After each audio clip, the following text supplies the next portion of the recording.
안녕하세요. 우리나라 유통기한 2분 컷입니다.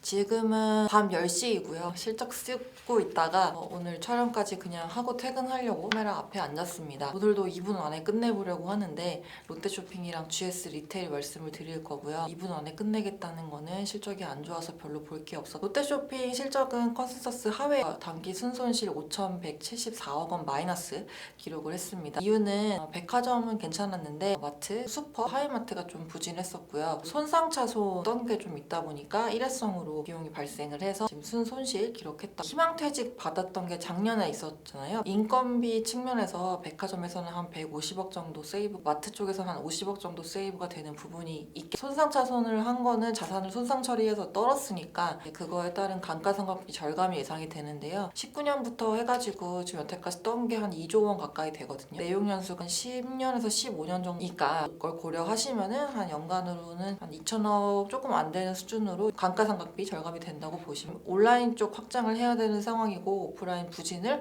어떻게 타개할지는 회사에 좀 과제로 남아있는 모습이다. 너무 추워서 목도리 한 점은 갑자기 양해 부탁드리고요. 저녁 되니까 갑자기 사무실이 너무 추워졌어요. 난방을 껐나봐요. 그리고 GS 리테일도 실적 하회했습니다. GS 홈쇼핑이 연결로 붙기 시작한 게 얼마 안 됐기 때문에 사실 엄청 영업이익이 커져야지 정상인데 영업이익이 전년 동기 대비 0.9% 감소한 254억 원 기록을 했습니다. 편의점이 광고판 쪽비 같은 것들 많이 쓰고 있고 비경상적으로 비용 들어간 게 있었다 보니까 영업이익이 YOY로 감소했고요. 슈퍼마켓이나 지금 편의점이나 둘 다 기존 점포 신장률은 플랫에서 마이너스 수준이고, 이제 매출이 는 거는 신규 점포를 오픈했기 때문에 늘었다. 호텔 쪽은 지금 투숙률이 많이 4분기에 올라와가지고 양호하게 잘 방어를 했습니다. 근데 GS 리테일은 디지털 쪽 운영하고 있는 부분을 확장하기 위해서 좀 투자를 많이 하고 있다 보니까, 그러니까 예를 들어 매출을 내기 위한 여러 가지 마케팅 활동, 그리고 또 이제 매출이 발생했을 때 배송 인력 비용 같은 것들이 아직까지 레버리지가 안 나는 구간이다 보니까 영업 적자가 기타 부문에서 거의 한 490억 정도 났습니다. 올해 편의점 출점을 좀 공격적으로 할 것으로 보여지고 있고요. 더불어서 이 디지털 쪽도 지금 확장을 계속 하고 있는 상황이다 보니까 적자를